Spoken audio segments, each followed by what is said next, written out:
The maestra is in. Jeannette Sorrell making her debut at Heinz Hall with the Pittsburgh Symphony. What a treat to have you. All the Brandenburg concertos in a single evening. It's going to be great. Thank you. I'm very excited to be here. Now, you know Pittsburgh, and of course, you are the founder of Apollo's Fire, your Baroque ensemble based in Cleveland. You're aware there's a bit of a sports rivalry between Cleveland and Pittsburgh? I don't know too much about it. Good, yeah, just as well. But musically, two great cities, and you sometimes borrow our Chatham Baroque from Pittsburgh to play with your group. Mm-hmm. Yes.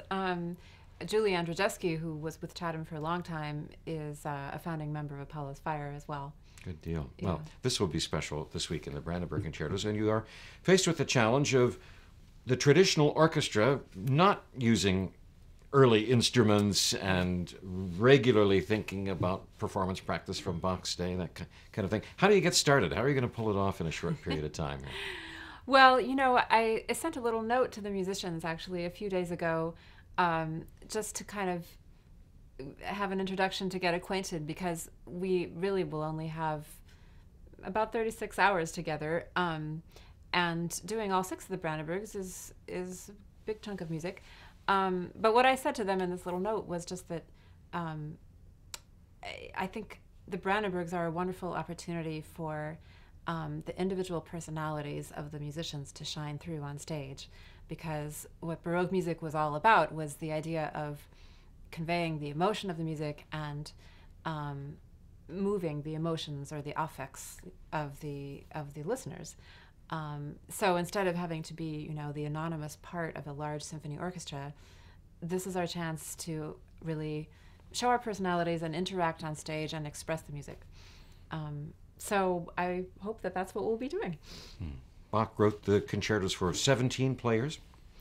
Well, approximately. Really, each concerto is a unique instrumentation, so each of them is different, and the size of the ensemble is a little bit different for each one. But yeah, it's around there. So that's around the size of orchestra that we'll have on stage? Yes, some of them are.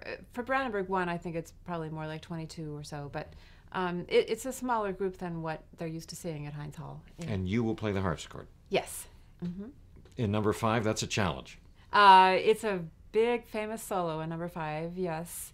I love playing it.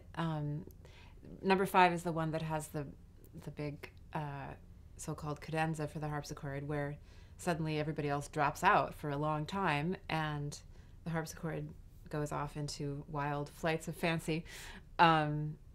I've played the piece, performed it like a dozen times this year, so it's been fun to have it in my fingers, and it's kind of like a mountaintop experience each time you play it.